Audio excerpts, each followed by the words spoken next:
Hey, pussy, are you still there? I actually admire that you can actually be this fake, and like when the TV comes on, how you can just change. You're the scum of the earth. You don't doubt me, so I couldn't do it. The odds that I couldn't do it. Look at me now. Leveling. Pound for pound. Headshot dead.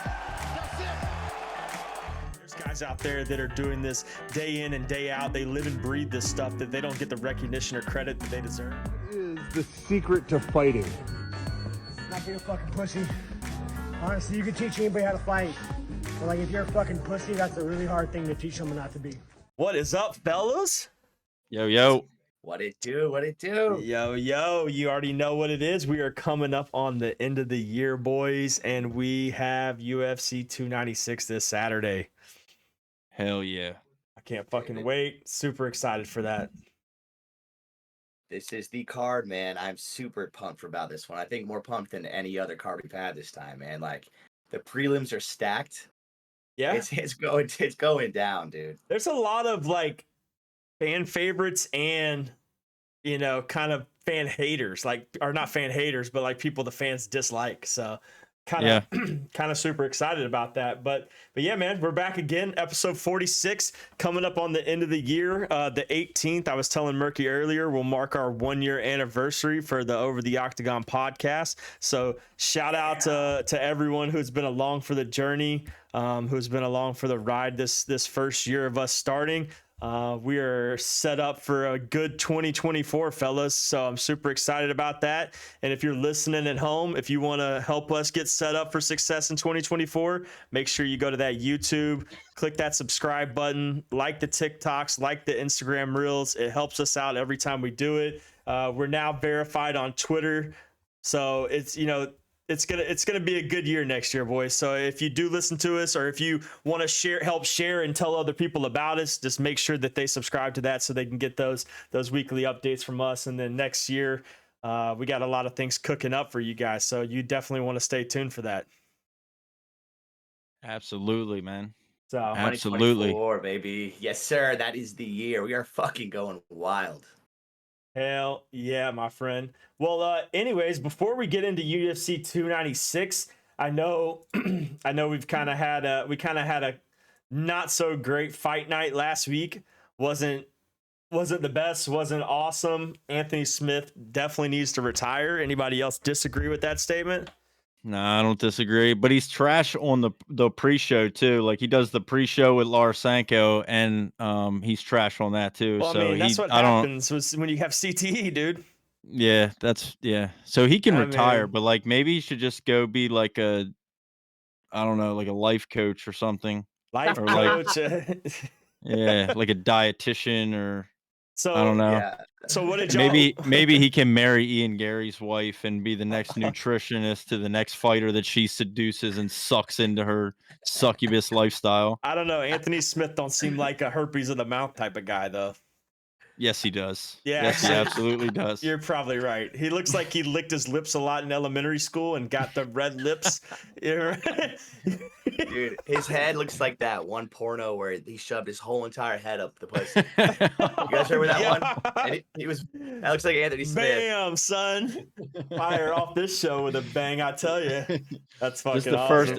This is the first episode we had all three of us on at the same time. It's gonna get fucking weird. I love it, man. We're starting off hot with some fucking head in the vajay. I love it. Go. But for real though, with that fight though, speaking of Khalil Rountree Jr., impressive potential title run. What are we thinking with him? I mean, guy's got heavy hands.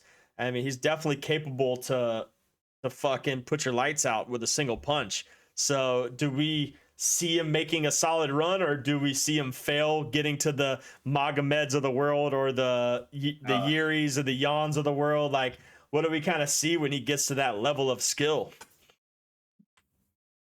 Man, I think this is his run currently. I think we are watching his run right now. We're watching his run. We're watching it right now. There's a lot of hype behind him, dude. He was a highlight reel before this, and true. I mean, dude, he knocked the stupid out of somebody. Like, that shit. It looked like Anthony Smith was doing a dance move. That was impressive, dude. His striking's just so different than it's just a refresh. Like, I haven't seen anything like this in a minute, dude. the kicks to the ground we talked about last week. He's a fucking beast. We did, yeah. Yep. True. I respect the fact that he didn't go for the final blow. Yeah. I do. And because you've seen it before with guys that big. I mean, if you remember when Francis Ngannou knocked out Alistair Overeem, and when he knocked him out, he came down with that one last punch to the face. Like, can you imagine already being unconscious and then getting another punch by the hardest puncher in fighting? Like that's fucked up, dude. It's fucked up. So I'm kind of kind of glad that he thought for a second, was like, you know what, Anthony Smith's already fucked. Let's not make him more. Let's not put him in like the I can't come back from this category. Yeah, no, it was good control by him for sure, because it definitely didn't. He didn't need it. The fight was over. Yeah, the ref was a little slow on that one too. I think he was holding it like this. Yeah, unlike felt like forever, Unlike Jalen Turner, Bobby Green the week before. Oh my god. Yeah, that was rough. That was just rough to watch all around. I don't even want to think about that anymore. So feel bad. With Rountree, man, I'm looking at this dude. He has 14 wins, 10 are by knockout, 7 in the first round. Dude, this guy is fucking dirty, man. He can shake up the light heavyweight division, man. I see him fighting like he could. I mean, yeah, there's room in that division for sure. Yeah, I mean, you got to look at the top of the division right now. You got a guy like Alex who is just. Oh, I mean, if we really put that, if you think about that's Alex, who he called out. I know that's who he called out too. Alex, there's no way Alex has that much left. To be honest, I mean, he's old. If you really think about it, he's in his late 30s. He's been kickboxing for years. He came in and did what he needed to do. He really doesn't have much longer in the UFC, in my opinion. I don't think he does. I still think he's one of the best high-level strikers, if not the best high-level striker in the UFC.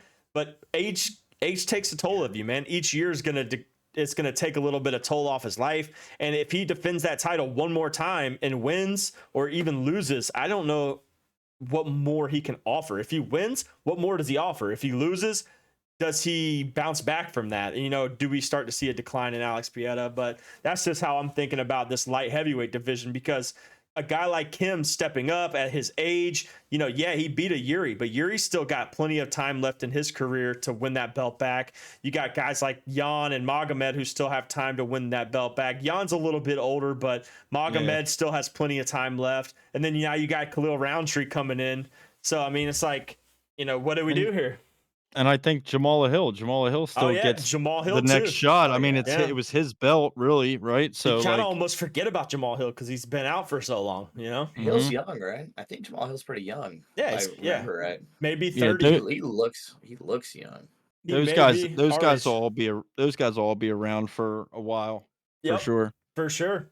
Let's see, Tim Elliott, solid performance by him. I mean, I can't say that I'm for one. As good as a run he's had in the UFC, to still be able at his level, like to still be able to perform at that level, and then coming off of what could have been his biggest fight yet with Muhammad Makayev before this, and then coming in and putting on a clinic in this fight. I mean, fuck it, dude. I would love to see that fight once again. Like, give him a rematch, give him another good run at that bantamweight division, because he's feisty, dude. He's quick. His striking's good. His wrestling's good. I don't know. I like Tim Elliott. I really do. Yeah, I do too. It sounded like afterwards, though, he has no interest in a title run. He said, I don't have another title run in me, but I'm just here to fight. So, whenever they need somebody, call me. I'm down. And is true, because, I mean, he's been around forever, dude. I mean, he's been around for a while. So, Andre Muniz, not a bad performance. I thought he was... I knew it was going to be a good fight. I mean, it was kind of... Muniz definitely looked better, in my opinion, but in the grappling sense, but not much in the striking sense. He just wrestled him for 5 rounds. He just out-wrestled him for 5 rounds. Exactly. So, but outside of that, I mean, Song Yadong didn't impress me like I thought he was going to. Oh, man. So, I mean, what do you do next with him? I don't know if he's going to be able to really make an impact in that bantamweight division. I think what we saw Saturday wasn't his best performance, and could have got a little exposed. So Yeah, man. I feel like Sandhagen silenced all that hype too. oh yeah, for sure. Like completely. They had to stop that fight, I think. Yeah. I mean, Sandhagen is, in my opinion, a healthy Corey Sandhagen is the best in the division. Oof. So healthy. He's It's a good. medium. That's a medium heat take. Not a Right? super hot one, but it's a medium one. I think. I mean, they think just his haven't given striking's the him. best. Yeah, they just haven't given him the opportunity, really. Like, I feel like Sandhagen keeps getting sandbagged. And You know, but like, it's his like injuries is what has affected him. You know, I mean, true. Yeah, timing is everything. timing, sure. and he's got literal like COD timing in the UFC. It's just bad for the sport. Yeah, for people for like sure. that. But yeah, I mean, the bantamweight division after that night. I mean, with that whole Song Yadong, I don't see really him getting a run for the title anytime soon. Especially after a unanimous decision, 5 rounds too. Like at that, like come on, you couldn't even get the finish as a minus 380 favorite. You know, you got a lot of work to do, bud. So, but that's it for that fight night. Anybody, you got anything else to add to that? I just one thing, because and bringing it down a weight class to the flyweight division, I think one of the best young prospects the UFC has fought on that fight night in the flyweight division, the Tara. Oh Tatsuro yeah, Tara. Oh yeah, Tatsuro dude. Tara. Yes. He was Yeah. buried. He was buried. So, like, you know, if you weren't watching, like, I mean, it was like the second or third fight, I think. Second fight. Second. Yeah. So, like, if you weren't watching as soon as that fight night started, you might have missed it. Maybe you've caught some of Tyra's fights before, but that dude, he's undefeated. He's 15-0. He's What? nasty, bro. He's disgusting. So, That's true. and I mean, like, he won early, KO early in the second round, but I see, you know, like he just has every ability and skill there is. That, I mean, he's not going to have any problem. I don't see him losing. Like, I don't see him losing until he potentially gets up to that top 5, you know, Yeah. top Oof, 8, that's top awesome. 5.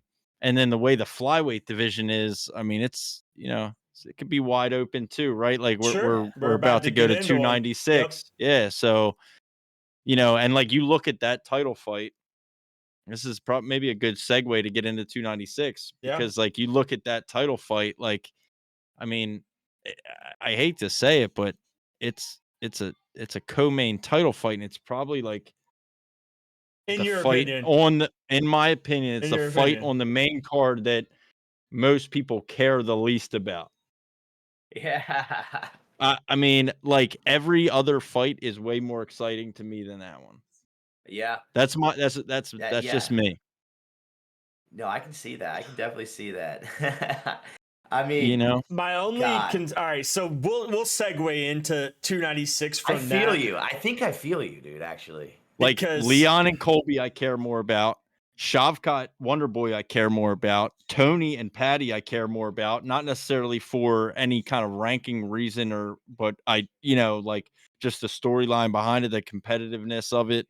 Tony, potential comeback. Patty, hopefully getting knocked out.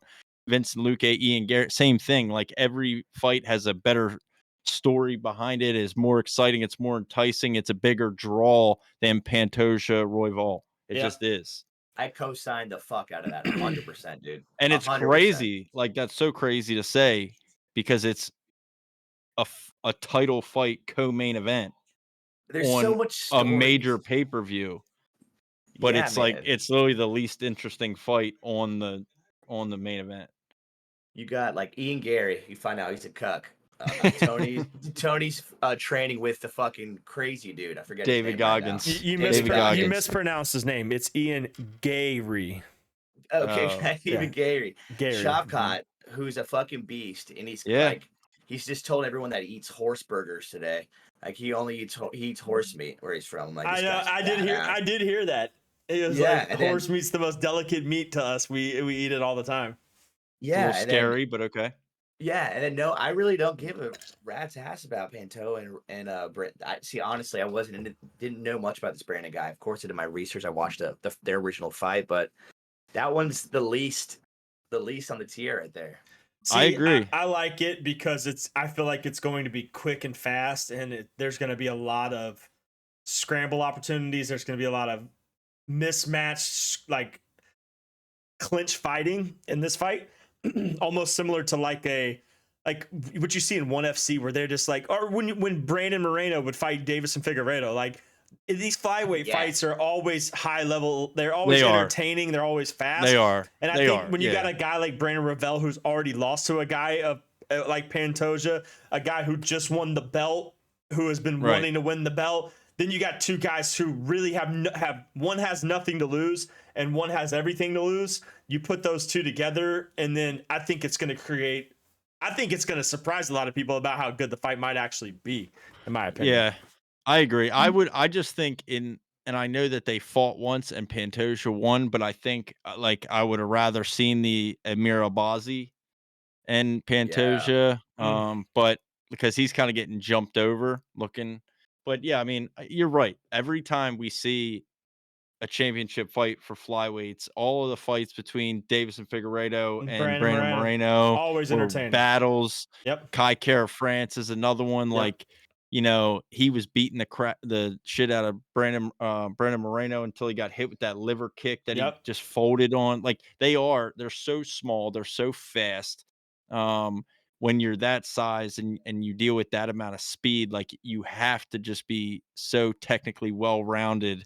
And you can't make the same mistakes, it's a split second. You're getting whopped. So, I mean, not too many like crazy knockouts, but like being a wrestler and enjoying a fast paced fight.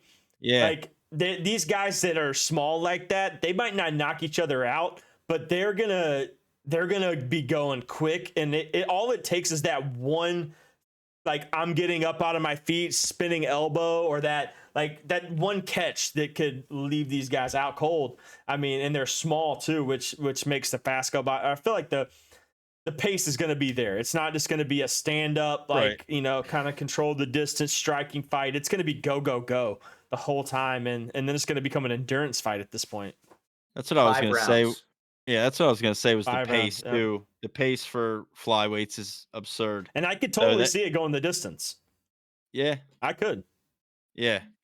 I could see it going the distance. So, but all right, let's how y'all want to do this? Y'all want to talk prelims and early prelims first and then get to the main card last? Y'all want to do the main card first and then kind of like touch on the prelims, or what do y'all want to do? We can build our way up the prelims and end on the main card, I think. Because I definitely don't want to skip over some of the early prelim fights. I mean, we have Randy Brown's kicking off the card, which, I mean, ranked fighters, bro, on the early prelims. Great way to start the fight out. I mean, the fight card off, to be honest. And then you got Martin Boudet number 15th ranked heavyweight.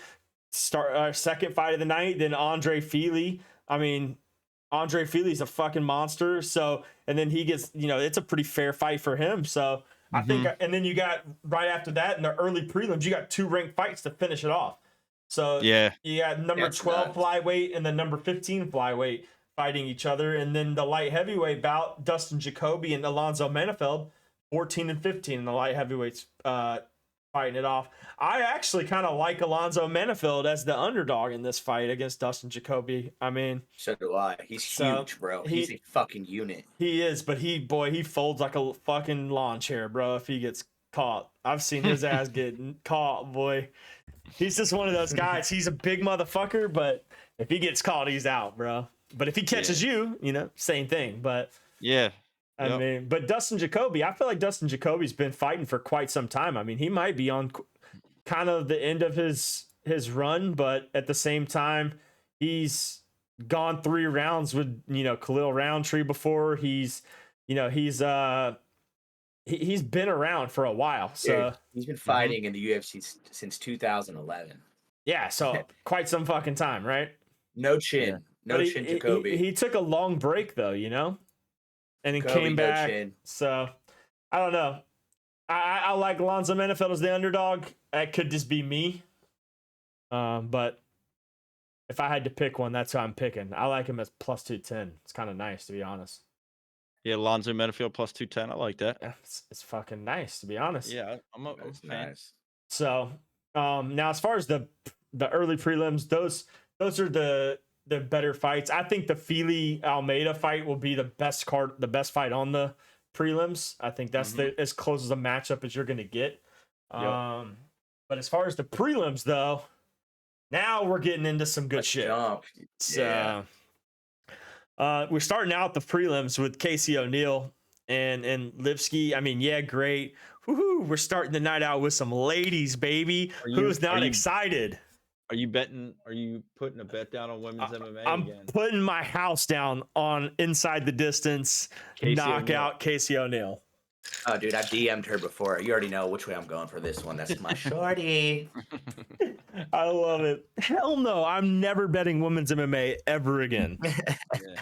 Ever again, bro. Worst decisions I've ever made in my life come from betting women's MMA. So if you're a true degenerate out there, I respect it. If you want to take and put whatever you want on women's MMA, but I'm telling you right now, I'm not fucking doing it.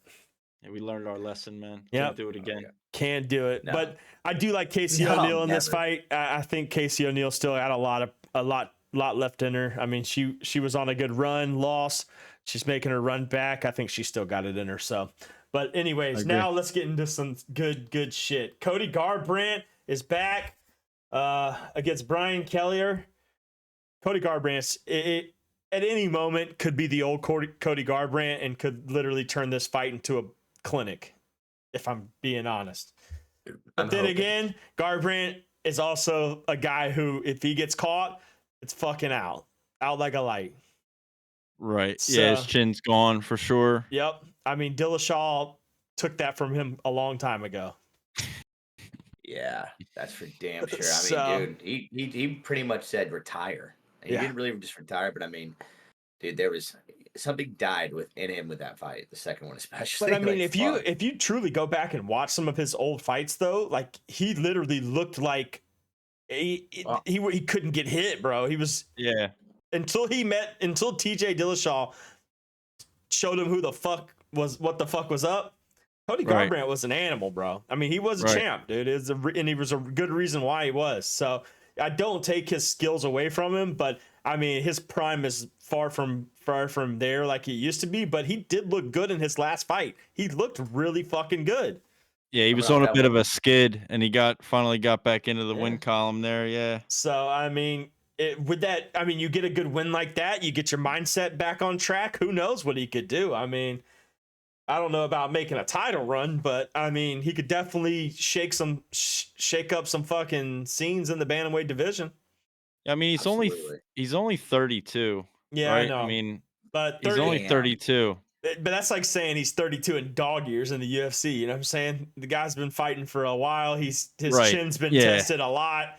I mean, I agree. I mean, he's been the champion too. He's been the champ fighter, dude. So I'm ready for it. I want him to do it. I want him to set the fucking tone for this card, dude. If he does that off rip, the whole entire card is going to be insane. I agree. And he's the guy. He's the type of guy too that will go in there and put on a show and make it entertaining. You know what I'm saying? I agree. Yeah, people care. People still care to watch him fight. Like he still has a huge draw to him. Just that name. Yep. Like that name rings. Absolutely. You know, and people want to watch him fight. It's crazy that he's like at this point designated as a prelim fighter now. I agree. Insane, man. Yeah. But I mean, with a card like this though, you got no really have a choice. You know what I'm saying? For sure. Yep. Absolutely. But and then I really wish he was on the stage tomorrow for the press conference. He's always fun to have on stage. I remember some of his old press conferences. He was always entertaining, dude. It was fucking great. He'd always wear fucking suits and the sunglasses, and he just looked like a fucking boss up there. But so after him, we got a woman who literally just fought for the bantamweight title, who's now fighting on the prelims. Irene Aldana and Carol Rosa. So, I mean, I don't got much to say about that, to be quite honest. I mean, that fight's gonna suck. Yeah, I mean, whatever, right? Like this was one of the first fights, like I think, Dirty, when you and me started looking at this card, like as it was being built and announced. And then once we had prelims and early prelims and stuff, we were looking at it, talking about the podcast, everything. And it's like, damn, Aldana's on the prelims. I'm like, didn't she just fight for the bantamweight title? Literally Like, just fought. how how do you like what? And maybe it's the same thing, like to your point on what you just said about Cody Garbrandt. Like, this card is so stacked. Like, what were you gonna put her on the early prelims? Headline it? Or first like maybe, I don't know. I mean, dude, you could have left that fight out and not one person would have blinked an eye and been like, fuck yeah, I can't. How could you take off Aldana? What are you doing, UFC? And not one person would have said that. Dude, I forgot she just fought for the title, to be honest. That's like if they put Nunez's retirement fight. God damn. Uh-huh. Holy shit. That was this year. I mean, that was in June.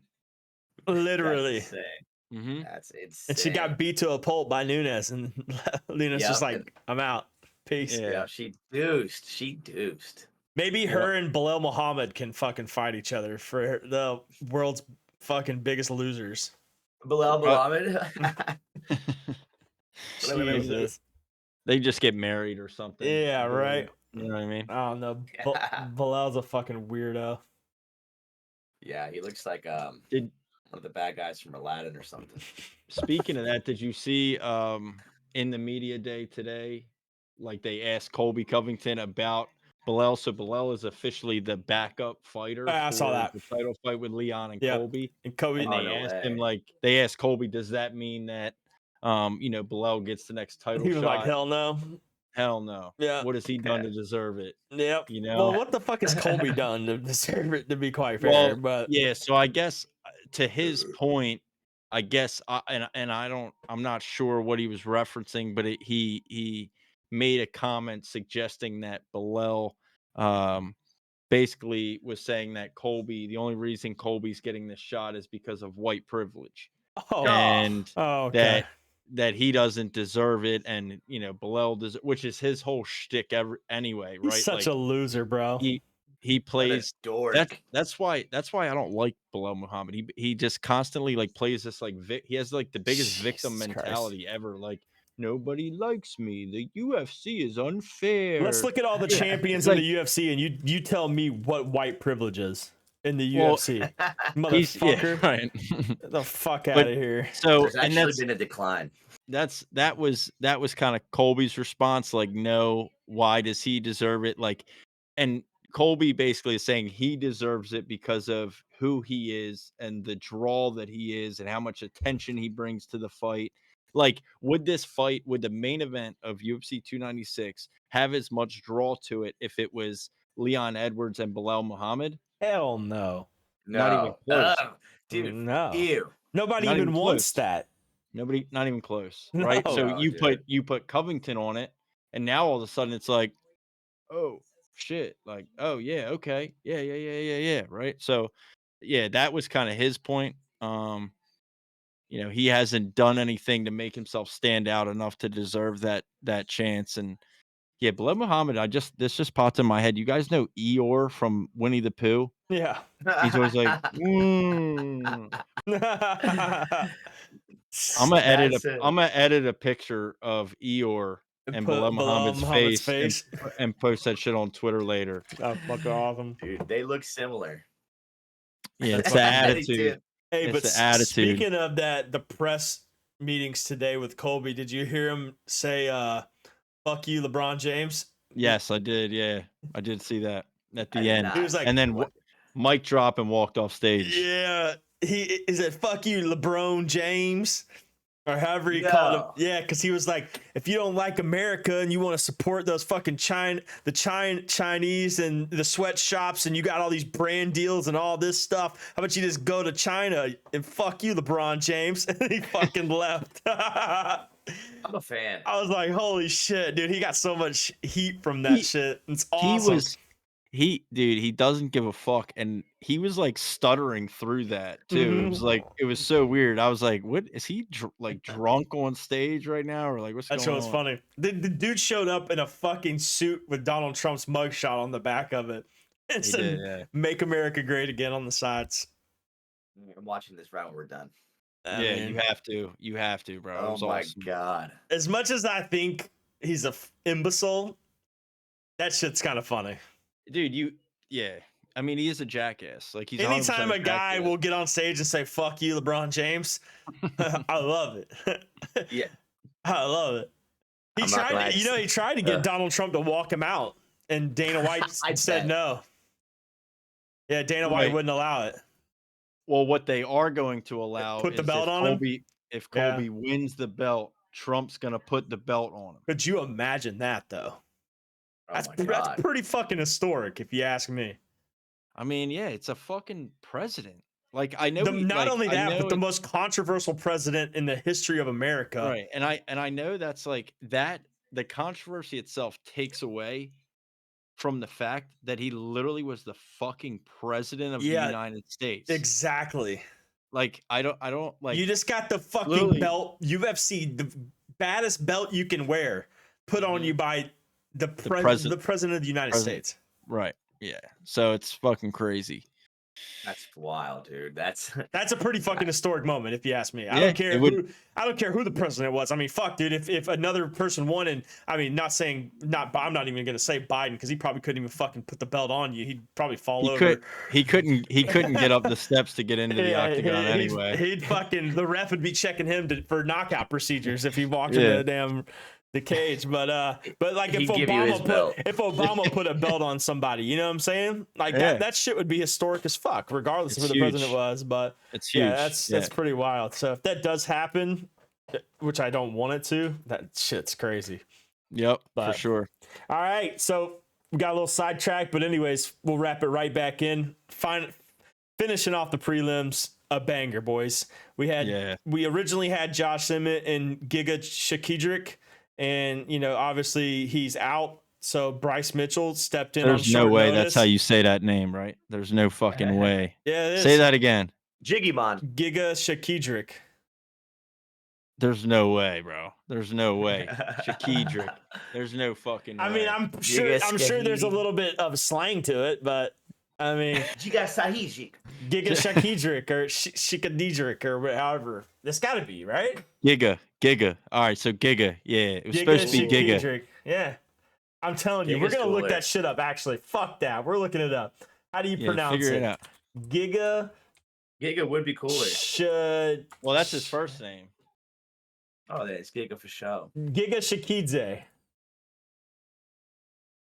Shakahidze. Giga Shakidze. Shakidze. Is she Kadze or Kadze or however? I don't fucking know, but it's definitely right. Whatever I said. Fuck it. Shakize. Shakidze. Yep, nailed it. All right, dude, you got that one. Yeah, good I job. guess you're right. I feel like you're wrong, but I guess you're right. I mean, I probably didn't pronounce it right, but I definitely was in the right realm of the lingo. You know what Close I'm saying? Close enough. Close We're just enough. going with close enough now. Yeah. But fuck it. anyways, I think the fight got a little more interesting. Josh Emmett now with a household name like Bryce Mitchell. I mean, if we get to see the Bryce Mitchell that we just saw do his fucking crazy shit, I want it, dude. I love him, dude. I love it too. Bring out the Yep. Bible, like on a Yep. pay-per-view, like make some noise, bro. Mhm. Noise. I Make think some it's a better shit fight. shake. I Yeah. think it's Yeah. better for me. I For mean, Bryce it's Mitchell at least. a better fight for Bryce Mitchell. That I don't agree with. I think Man, this is an extremely tough fight for Bryce Mitchell. No, Bryce Mitchell wins. This is huge for him. This is like Oh a better yeah, fight absolutely. Yeah. For him, dude. Oh no, he I don't beats even know Josh. what he's If ranked. he beats Josh Emmett, it's Oh, that's big it's time. Kazoom. I mean- It's Kazoom. I get, again, like he just beat Dan Ige, right? And he was on a tear Oh yeah. before he ran into my boy Ilya Taporia. Yeah, that's true. That's a That's who different. stopped him. Yeah. That's a different breed. That's Yeah. different. This guy Taporia is fighting for a title, dude. You can't even like bring up that fight Yeah. because that matchup just kind of. Bryce was on a tear. Ilya was just coming in, so that fight just got brought into it at the wrong time. Like that could have happened to anybody. Like if not Sean Strickland, but if Sean O'Malley had a fight like that early in his career, who knows where his path would have gone in the UFC. You know what I'm saying? He ran into the wrong motherfucker. Yeah, he just had He ran into the wrong motherfucker. But Josh Emmett is no fucking pushover. No doubt. No doubt. So I mean, I know he's old, and I know I know he got the loss to Ilya. And I know, but Josh Emmett was fighting for a title earlier in the year. Correct. He was fighting for the interim title. Right, let's not forget that. So Yep, no doubt. He looks like he takes 10 shots of testosterone a month. Doesn't he, man? That dude is jackly ripped. And but he gets it's away tough. with it. Like, him fighting featherweight is wild. Like, yeah, he's jacked, bro. He's jacked. Fucking jacked. So, but my biggest thing with him is like, how much more does he have left? Yeah, he is on he's been fighting for a while. He's had his run. Do I think he's there? He's gonna make a title run again? No, but this fight could be a true test definitely for Bryce Mitchell, but the same for Josh Emmett. I mean, if Josh Emmett can't beat Bryce Mitchell, then Josh Emmett might not ever see a ranked fight again. There's definitely more to gain for Bryce Mitchell than there is for Josh Emmett. Oh, for sure. Like, if Bryce Mitchell beats Josh Emmett, who's the 6th ranked, now obviously like Topuari's ranked 5th right now, I guess somehow, and is fighting for the title next. But that seems obvious. But like, where does Bryce Mitchell go? Right? Like, he beats the 6th ranked guy. Like, do you give him Giga? Does he fight like a Arnold Allen? I mean, that's a bad matchup for Bryce Mitchell too. I feel like, but Arnold Allen's pretty damn good, man. This whole division. I think Josh Emmett, if he beats Bryce Mitchell, you put the fight against him and Arnold Allen, and then you put the loser of Ilya and Volk against Yair, and then Max Holloway gets the next title shot. Right. Well, Max may be fighting Aljo. Oh yeah, that's true. I heard that would be fucking awesome. Well, yeah, if that's I agree. the case, I then hope that's gonna be a number one contender fight, 100%. Yeah, it would have to be. I mean, that's exciting, man. I love that. I hope because that happens. If let's just say that if Volk stops Ilya, that's bad for Ilya's run. Yeah. Well, yeah, obviously, yeah. Yeah, that's bad. He's undefeated. He goes back a little bit. He goes to probably 4, 5, and then he's gonna have to fight twice to get back to a title shot. Yeah, probably, because there's just too many people in line in that division. That division's deep. I mean, you got Yair, who lost to Volk. You have Max, who's lost to Volk. You have Arnold Allen, who's lost to Yair. You got Josh Emmett, who's lost to Yair and Ilya. Ilya hasn't fought neither one of Yair or Arnold Allen. Right? I don't think he has fought either one of those guys. No. So Ilya just wins every fight so dominantly that it's like we're wasting our time fucking feeding him guppies. Yeah. Like the next fight is it just makes sense. It just makes sense to give him Volkanovski and to see.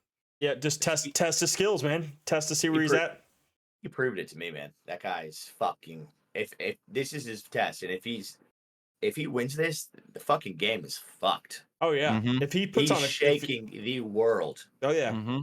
I agree. I know I asked the question. I know I asked the question in the group chat earlier, but we'll hold and save that one for next year when the fight round or when that fight card comes when we around. get there. So, Yep. I don't want to take too much time on the prelims, so we can jump into this main card now. So starting off the main card, got number 9 Vincent Luque and Ian Garry, number 10. Big statement fight for Ian Garry, with everything going on in the media and with everything going on in his cuck life. He's fighting a guy like Vincent Luque, who's super fucking humble, teammate of his, and former teammate of his, and who's been around and fought some high level people. For sure. Yep. So, I mean, do I think this is just an easy walkthrough for Ian Garry? No. Do I think Ian Garry is currently the better fighter? Yes. But me too. What do you guys feel? Do you feel like everything going on is going to play a big part in this fight? Man, I don't know, man. I think Ian Garry loves it. for some reason, it's either he loves it or he's just a fucking McGregor poser. And I just can't tell with the guy. I know there's so much buzz around him getting kicked out of gyms left and right, not being able to handle this shit. The whole cuck thing cracks me the fuck up. Have you guys looked at her actually? Yeah, she's hot. Wow. I don't know. I mean, would you cuck up? I don't know. Maybe I would. I would cuck up and fuck up on some real shit. But but man, I actually think it's actually a good fight. But I do too. I think they're similar. Yeah, but for some reason I gotta get Garry doing it. I think we're all on the same page. I think we all agree Ian Garry has the better chance of winning. My biggest thing with that is like, him not showing up tonight for the press conference, him, avoiding that, like what, like why? Like, and then he's saying like, I kind of fear for my family. Like, why are you like, is he going to channel that inner fucking animal and take all of the shit going to him and kind of put it towards the fight? Because he was all fucking talk and shit talk when it was Jeff Neal's mugshot on his shirt, when it was, Neil Magny beating up his kids. Like, he was all fucking talk then. But the second the world comes after him, it's kind of like, hold up, everybody's against me now. You'll be scared. So could have lost the mental fight already. Ugh. But there is a sorry to interrupt you, bro, but there is a like this weird rumor. I don't know what's going on, but that he's on sick? Twitter that he's sick. That's fake. I think it's from a fake account. One of those. Oh no! I saw that too, and I went into a little. Yeah, deep it's like dive all on that, these tweets he's pulling out. If he pulls out, he should never show his face again. Yeah, I agree. Ever, dude. If he pulls out, that's it. That's it. Rapid dough. Conor McGregor's gonna call him a fucking absurd Irish bitch, and it's game over for him. Irish. The guy already said he was gonna claim Brazil over his own home country, anyways. Yeah, I know he's been training all over the world. So. Yeah, he was like, "Oh, if we ever fight in Brazil, I'm gonna get yellow shorts and wear them to represent Brazil and all this kind of shit." The weirdo. He needs to shut up. Conor McGregor would never. Ian Garry, grow the fuck up. You loser. Yeah, but I definitely have him winning this. Yeah, I do for sure. I agree. I think he wins. Did you guys watch the video? No. The hype video that he posted? I didn't want to. Man, no. I'm not gonna lie to you, bro. Shit was fire. His striking is very cool to watch, man. The way he corkscrews his punches, man. He makes people bleed. He is good. He can put his combinations. He can turn it up like that. And the dude's a beast. I know he's a beast, man. I knew he's gonna win this one, but somebody's gonna stop him, bro. Social media might fuck you up, man. Who knows? He gets hit. He gets hit a little bit too much. Like, he's been in a couple really dangerous situations because his defense just isn't there, and he gets cracked. I agree. And I don't know if dude, maybe Luque's the guy though, right? Like, yeah, like if you let Luque crack you, or you get somebody, as he kind of goes up the division that with some serious power. I don't know. That's a problem. Patty's the same way though. Like, Patty like fights like with his whole fucking chin in your face. Luque beating RDA. That was a big fucking win. Yeah. Big win against a former champ. Like, you can't really say much about that. I mean, you got to give him the credit. And he has 13 first round finishes, dude. That's insane. That's insane. And he's got the capability to do what a lot of people don't think he can do. So keep an eye on that. I still like Ian Garry, but at the same time, if Ian Garry does end up getting flatlined, I will probably chug a beer. Immediately. Beer's chugged immediately. So, and then next up, my friends, I think this is kind of everyone's kind of make a wish card or make a wish fight, but it's like the guy who everyone is against versus the guy who everyone loves, and Tony Ferguson versus Paddy Pimblett, man. Who's gonna carry the fucking boat, Sturdy? Who's gonna carry the fucking boat? You don't know me, son. You don't know me, son. Dude, I love it, dude. I wake up every day and tell that bitch inside me to die. a monster. If he corners it, it's over with, man. He's And cornering. He is cornering Tony Ferguson. He's with him now in Vegas. He was with him all day today doing all of his media shit. That's scary, bro. You saw Tony? I've already seen my victory. I visualized it. I put that video out on Twitter today. He was like, where he said that, and that's cold, bro. He's like, he said it the last 5 fights, though, man. Yeah, I mean, but dude, if you really think about who he's fought, though, like, come on now, dude. He fights the best of the best. His last 5 fights were against the best of the best. This is a step down, a tremendous step down in skill level than what he's fought ready for before. it, dude. Yeah, like I agree. I think people are really they love Patty, but they're really underestimating the true skill level of Tony Ferguson. I mean, dude, at one time he was one of the best lightweights in the world. Baddest dude on the planet at one point, dude. I mean, I love him. He was still Ninja Turtles. He was still talking about Khabib ducking him today. Yeah, he was talking about Khabib ducking him. Yeah, like, Khabib retired because he didn't want to fight me because he knows I got the answer. Yeah. So it's gonna all come down when Paddy Pimblett tries to get that first takedown and Tony Ferguson gives him a shuck and shucks his face into the freaking octagon and spins around him, and then Paddy's gonna be like, oh fuck, what did I do? Why did I accept this fight? And then the crowd, dude, if Tony Ferguson wins, that crowd is gonna go ballistic, bro. He's gonna win. A knockout by knee, Tony Ferguson.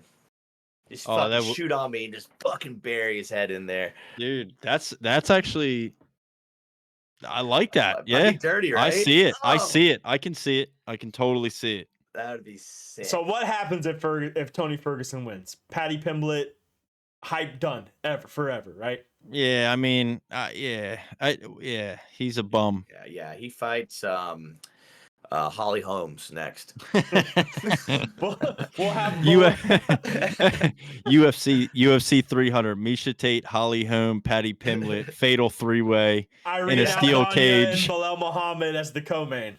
Yeah. Oh.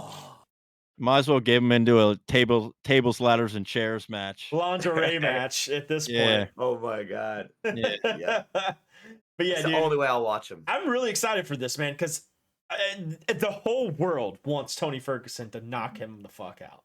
Yeah, it's a lose-lose for Paddy, really. It is very much a lose-lose for Paddy. He beats an old beat-up Tony Ferguson, or he gets beat up by an old beat-up Tony Ferguson. So, but yeah, I'm going Tony regardless. I don't care win or lose. I'm not picking Paddy Pimblett in this fight. There's just too much leverage. I mean, there's too much. Like you said, Paddy it's a lose-lose for him regardless. So he knows that going in there, that no matter the outcome, it's a lose-lose for him. Tony Ferguson wants to fucking eat this guy for lunch and breakfast, dude. His mentality is there. He's ready to die in that octagon, and he's always been that type of person. So a guy like Paddy Pimblett is not scaring Tony Ferguson at all.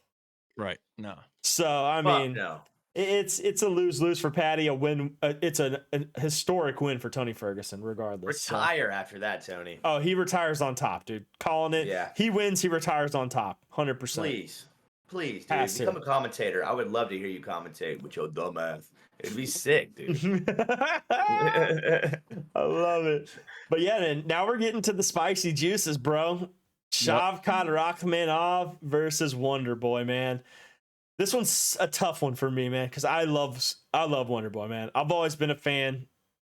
Growing up as a kid, he was always one of my favorite fighters. Like, you know, in high school, late high school, I always loved Wonderboy, man. And now you got a guy of the caliber as Shavkat, and it's like, holy shit, he may have met his match at this point in his career, you know? But you cannot count him out. He may be old, but he's fresh, dude. He's not taken a lot of like crazy damage in his career. I just personally like Shavkat a lot. I do too. I do too. Not even like Shavkat is so well rounded. Oh yeah. You know what I'm saying? He's extremely well rounded. I've covering him this whole entire year, man. I've been fanboying him, dude. I think he's fucking sick. Dude, he's still undefeated. I think he's got so much to say in this division, bro. Yep. Yeah, he's undefeated. Jesus Christ. Oh, you give him he wins this fight, he's right up there for a title shot. Absolutely, man. And I see it happening. I see this being a passing the torch thing. I think Shavkat's too hot right now. He's too young.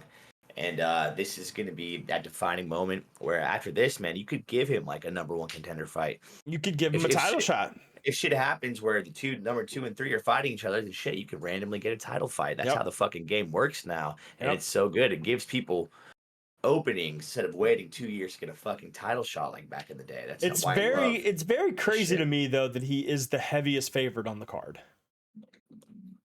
I don't think it's that crazy. That's what I was actually just looking at odds. That FanDuel has him as a minus 720 favorite. Shavkat. That's wild.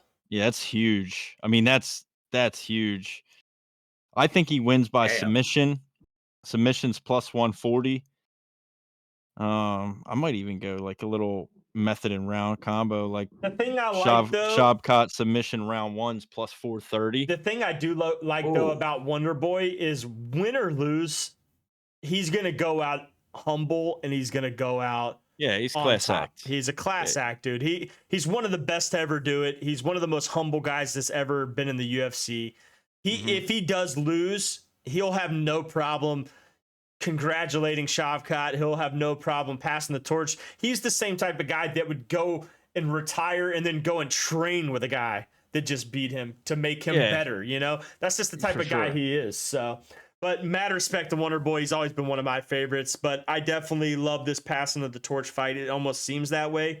But then again, Wonderboy is still ranked top 10.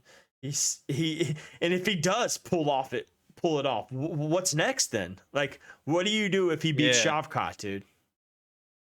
That's the question. That's the question the UFCs don't have. I think that's questions the UFC doesn't have an answer to.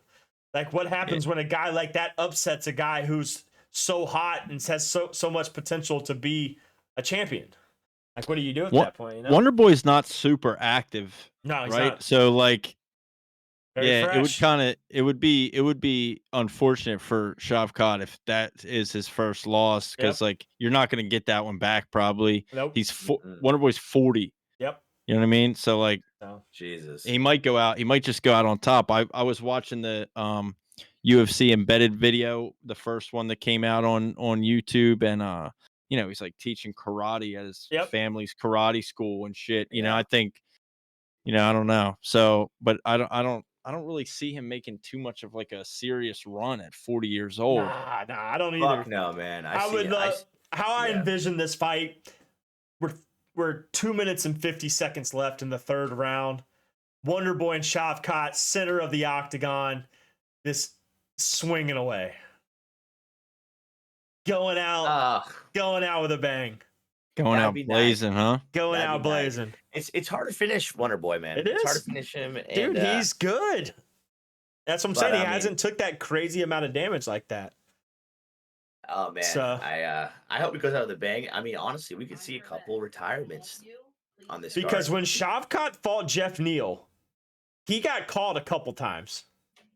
Oh yeah, and there were times where he got rocked a little bit, but then again, it's Jeff Neal. Jeff Neal, in my opinion, in that division at one point in time, if not still, is one of the best boxers in that division. Like his striking, his power, and his boxing is very elite. I mean, fuck, dude, didn't Belal fight Jeff Neal? Probably. Yeah, probably. Let me see. No, I could be wrong. Yeah, and Jeff Neal beat him. Yeah, he beat Belal back in 2019 by decision. Okay. So, and then he knocked out Mike Perry.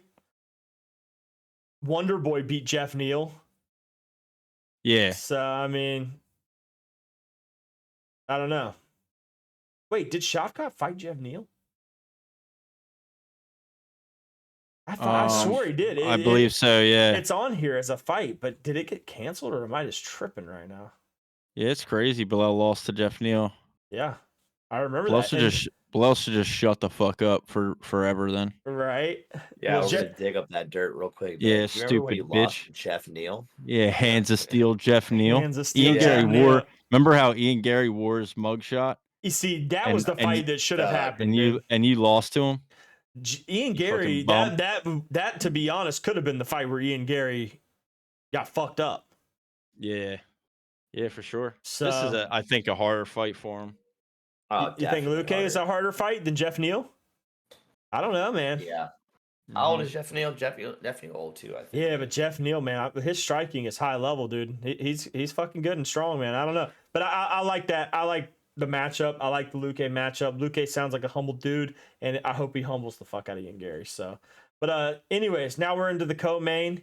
Pantoja and Brandon Royval. This is, you guys say, is the weakest fight on the card in the main card. No, never said weakest. Yeah, we didn't say weakest. In the main card. Least interesting. Least interested because there's no bad blood, no crazy. Oh, there's hype definitely around blood. this one. There's definitely bad blood. This could be very well the fight of the night. That's what I'm saying. But, For sure. But I'm saying, but what are you more excited for?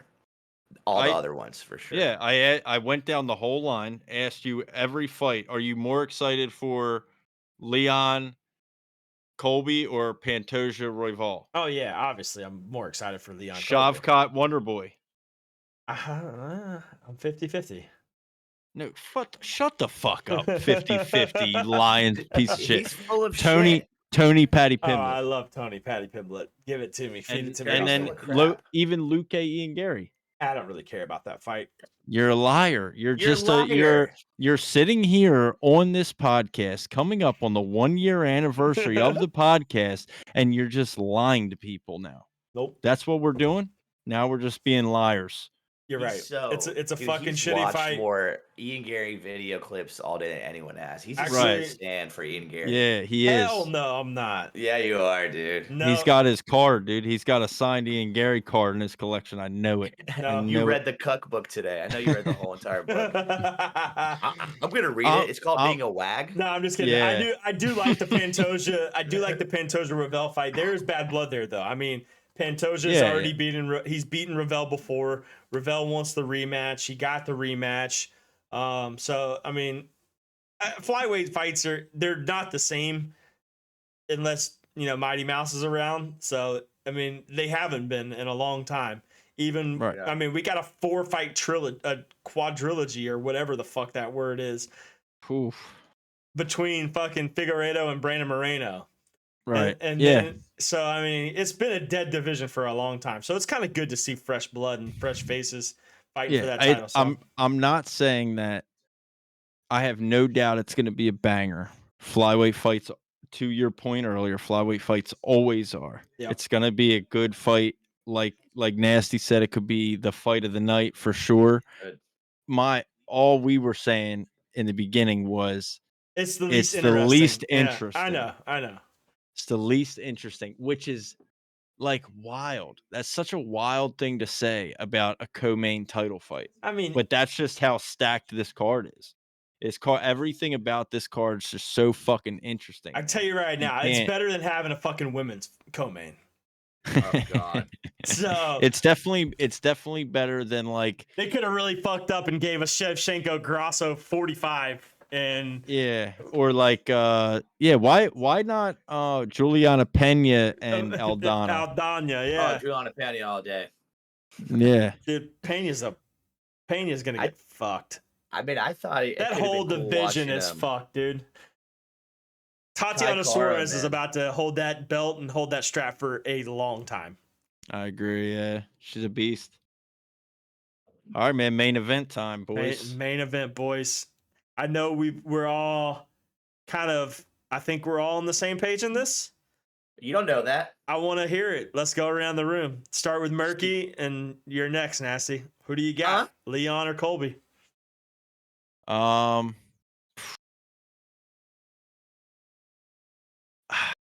Dude, my heart, I want Leon to win for sure. I want Leon to win. I just have this weird feeling that Colby gets it done. I do. I do. I hate to fucking say it, but I do. It's something about like I don't know. It's just he's just a different fighter, you know? And but then Mhm. again, the last fight we saw Leon fight, who he beat the guy twice that Colby couldn't beat, right? And now Colby's taking this long layoff. So I don't know. I want Leon to win. I think Leon can and hopefully will win. I just think I have this weird I have this like weird thing brewing here that's like, fuck, dude, Colby's gonna fucking snake this shit out. Cause now Usman's like not in the picture. Colby's like a little fucking rat that came out of the gutter all of a sudden, like, oh, don't forget about me. Oh, Usman's not around. I'm back, bitches. Like a little fucking yeah, he's like a little like a roach. Like a nuclear bomb just went off when Leon head kicked Usman into the fourth dimension, and now all of a sudden Colby, like a little fucking roach, is the only thing left surviving and crawled out from whatever fucking stripper's ass crack he was hanging out in. Nasty. Man, the feeling's a little contagious on that one, man. I've had this creeping feeling. This is the year of the upset. There's been numerous champs who I never thought would be champs. Both their names are Sean's. I like O'Malley, but I didn't think he would actually. I think he would stay Yeah. close the whole time. It's weird, and I bet wrong all year about these upsets. So I kind of do want Colby to win, but I think he's gonna get knocked out. Yeah, I hope. Yeah, I want him to win. I want it to happen, dude. But style beats style, and I'm not. What styles can be different? I just see, dude, Leon piecing him, dude, almost like some fucking Batman shit. Like not even saying a word and just deuce out. I'm gone. Head Yeah. kick. It's fucking. Yeah. Oh, that'd be sick. So I was Colby all for the past 2 months. I've been Colby, but like as of like 3 days ago, I'm like, I think Leon's gonna piece him. Yeah, I hope so. I mean, shit. I don't. It's 2023 in the UFC. This is the craziest year of martial arts, mixed martial arts in a while. So No All doubt. right, so we are 50-50 going into my call. I am going to agree with Nick. I think we are about to see a fucking masterclass of skill that Colby hasn't seen. And I think the confidence level of Leon Edwards is at an all-time high. And I think that the way he fought, I would if this was the fight after Usman won, or I'm sorry, Usman 2, I would probably have different opinions. I would say, okay, Leon was losing that fight up until the knockout. Now he's fighting Colby Covington. Yeah, right. I would right. have a different thought. But what we fucking saw against Usman in that third fight, yeah, that was a champion. That was a completely different person. That was a completely different striker. That was a completely different mentality. And I think Colby Covington is all talk and bullshit. And I don't think he truly is ready for what he's about to walk into. I think his wrestling is great because he is an All-American. He's a phenomenal wrestler. But MMA wrestling at that level, sometimes you got to think and say, like, okay, can an All-American wrestler win against a guy who is an All-American martial artist with wrestling, who just beat a guy who was a great wrestler who Colby Covington couldn't out wrestle? MMA has literally, dude, evolved so much over the years where no matter what camp you are in, no matter where you're training at, you are going to be wrestling against an Olympic gold All-Americans, no matter where you are. Exactly. And it can make you evolve your game so quick if you're just a crazy athlete like that. George St. Pierre, dude, was literally no wrestling background. That goes to a really good camp. Next thing you know, he's wrestling Matt Hughes, Canadian Olympic team, Yeah. and then he's taking down Matt Hughes. Yep. Yeah. It's just it can just expedite it so quickly. So I mean, honestly, I would. What is he gonna do? Trying to shoot on fucking Leon and take his back? I see him trying to do that. I see him going for a lot of rear nakeds. I see him trying to take Leon's back. But I don't think it's gonna happen, man. I think Leon's gonna stay composed, stand, and just fucking say, "All right, off a stand up, turn around." Oh, I don't think Leon Edwards is intimidated by Colby Covington at all. Yeah, I don't either. I don't think he is at all. I think this hype around like the Colby talk and hype and shit, I don't think that affects Leon at all. I agree. Yep, I agree. I think Leon's takedown defense is too good too. Like you saw it when he fought Usman. Like he attacks the hands super well. Yep. Like Usman had him up against the fence, had a double leg, had his hands locked multiple times. Leon gets away, gets out of it, doesn't get taken down. Like it's underrated. His takedown defense is super underrated. It's getting talked about more now, and I think we're gonna see it again Saturday night when he goes up against Colby. And again, like you said, Dirty, I like the word master class, baby. Yeah, gotta put on a master class. I love it. I think so, man. I see it. I've liked Leon Edwards for a while. Like I really have. I've liked him before he fought Usman. And I liked him when he was on his come up, because what do you mean, like when he lost to Diaz? You're talking about when he should have got knocked the fuck out by Nate Diaz? Is that what you mean? You mean when he was winning all the rounds until he got fucking hit and wobbled a little bit? But it's Nate Diaz, dude. Come on, Nate Diaz. What a gangster! God, the greatest fighter to never win a belt. Yeah, for real. Golly. Couldn't even win the BMF, bro. Couldn't even win the BMF. I know. I was about to say he lost the BMF. But the guy beat Conor McGregor. Can you believe that? I know. That's wild. That's a cockroach. You can't kill Nate true. Diaz. Yeah, that's a fact. Yeah, that's a fact. I love that. Yeah, what a badass. I feel like he would fight better with a blunt in his mouth like the whole time. I feel like he'd be better. That's what I was like thinking he was doing when he was boxing Jake Paul, and he looked like a fucking. He probably blitzed. Yeah. Oh, I would have been blitzed.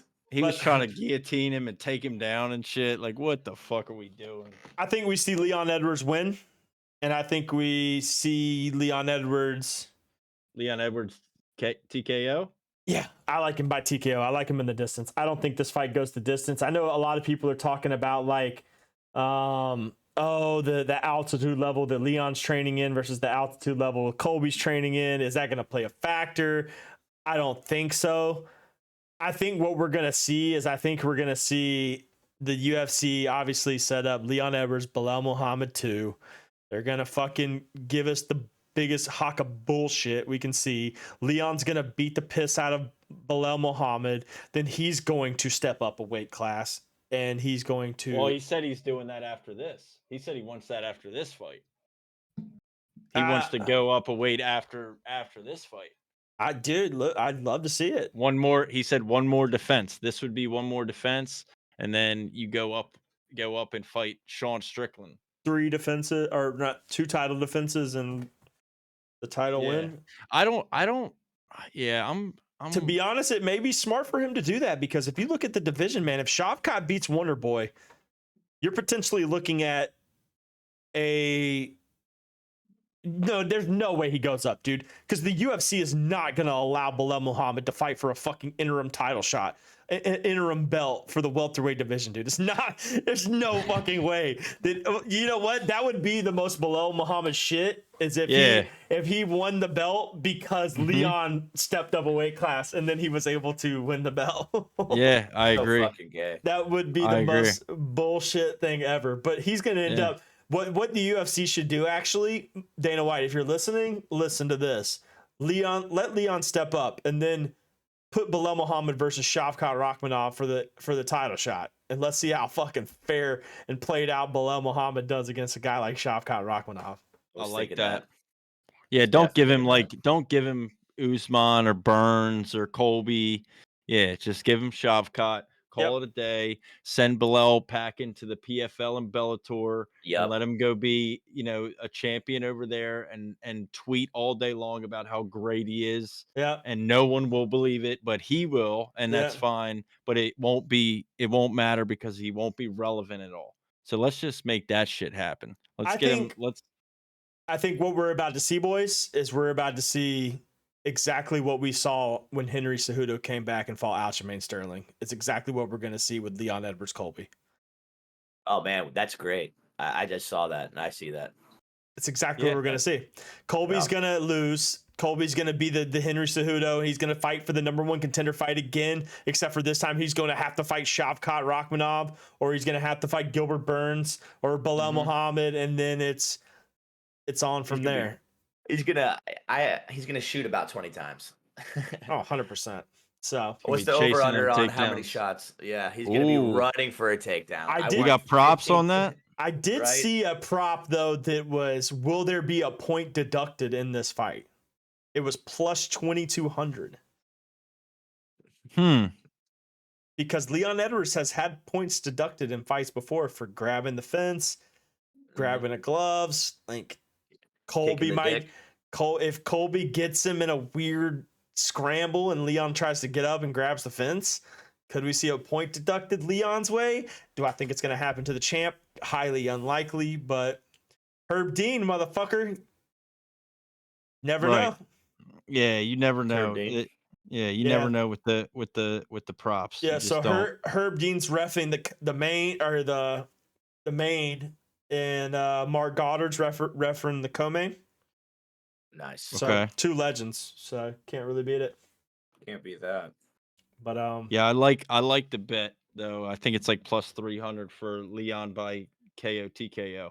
Yeah, I like it too. I like it. All right, fellas. Run that. Fucking hey, UFC 296 is last pay-per-view of the year, last fight card of the year, and then we start fresh in January with a fight night. Magomed, Johnny Walker. Yeah. So I mean,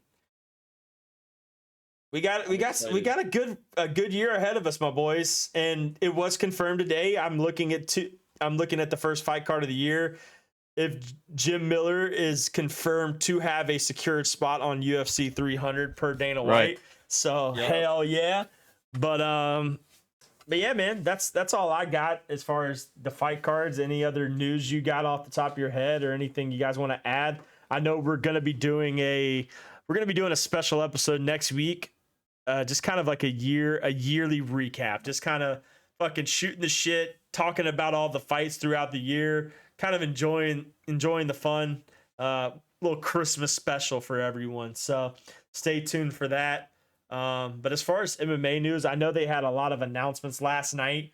A couple of fights getting announced. I think it was more on 298 and 299, right? Merab versus Henry Cejudo got announced. Yeah. Tai Tuivasa and Ty Bora got announced. Amanda Lemos and Tatiana Suarez got announced. So I mean, they've been putting together this card pretty well. I mean, so right now 298, you got Volkan Poirier as the main. You got Cejudo and Merab as the co-main. So that's awesome. Not a bad card there. And then 299, which is the thing we were all kind of talking about. Oh, it's back to saying O'Malley Vera too. It was saying TBD. So, but dude, no shot. The co-main in that fucking fight is Caitlin Chikagian and Macy Barber. Nah, they're gonna have to beef that up too. There's no way, right? But you have, let's see, the problem is you have 300 the next month. Yep.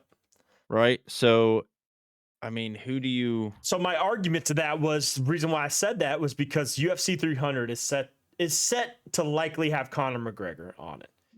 And they've said it before, if Conor McGregor's on the pay-per-view as the main event, there will not be a title fight on the card. Because no other person is going to take the pay-per-view points away from Conor McGregor in his return fight, which completely understand. The biggest name, it's going to be huge. Yeah, it's going to be big, dude. So it doesn't matter. It's going to sell a fuck ton of buys. So I could see it being Islam.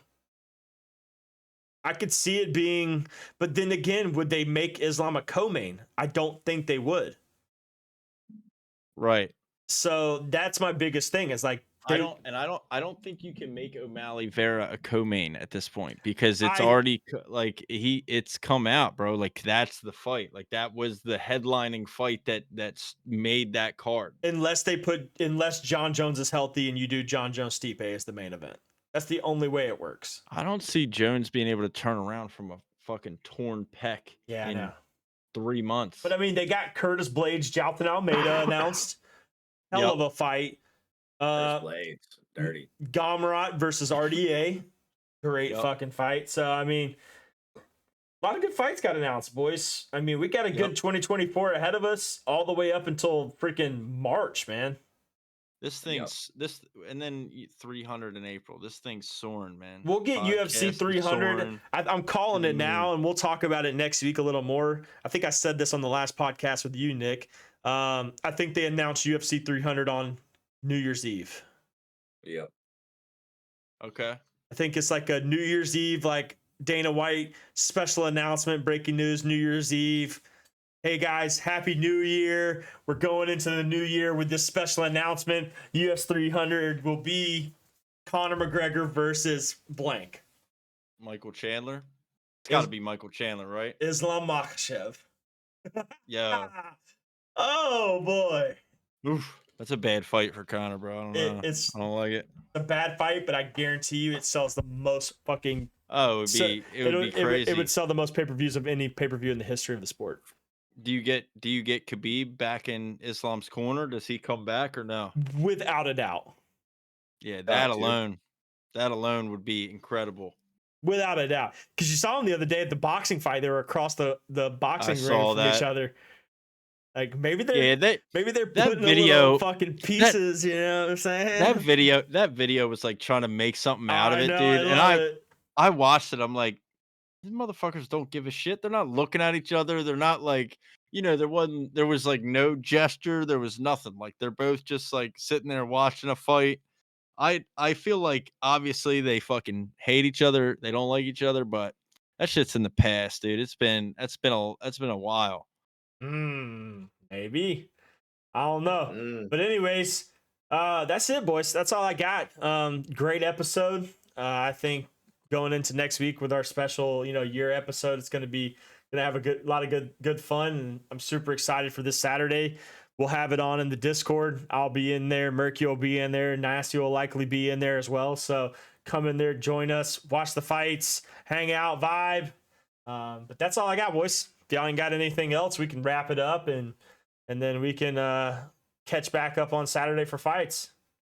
Yeah, man. No, I'm down. I'm definitely gonna be in there Saturday. And before we wrap it up, just another reminder, man. We're fucking grinding. Yep. Next year for the UFC is gonna be lit. Hopefully we can get some more fighter interviews. Do a bunch of other cool shit like we got to do this year. Even better, bigger and better, and continue to grow. Take this thing to the fucking moon. And I'm just excited. So, like, if you're listening to this audio only version, people on Spotify or Apple or Amazon, wherever you're listening to it, fucking log on to your YouTube app on your phone. You know what I'm saying? Slide over there, like, maybe watch a couple little shorts. Right. Hit the little subscribe button. The sub button. Ring the little fucking reminder bell and get some notifications for the kids. There's this past week we had 2 videos drop a day. 2 videos came out every day the entire week. Our plan, at least my plan, I know your guys' plan, to keep that going. So if you're not on the YouTube train, get on the fucking YouTube train. If you're not on the Instagram train, get on the Instagram train. If you're not on the fucking Twitter train, get on the fucking Twitter train. Tickets are free. They're cheap, for fun and for free. They give that shit out like it's nothing. Let's go. Costs $0 and 0 cents to support people that are passionate about shit, that love this shit just as much as you guys do. So, fucking get on or get run the fuck over, baby. I don't know what else to tell you. Let's go. I love it. Well, all right, boys. That's good episode, and then I'll catch you guys on the fucking flip side. Woo! Salute, baby.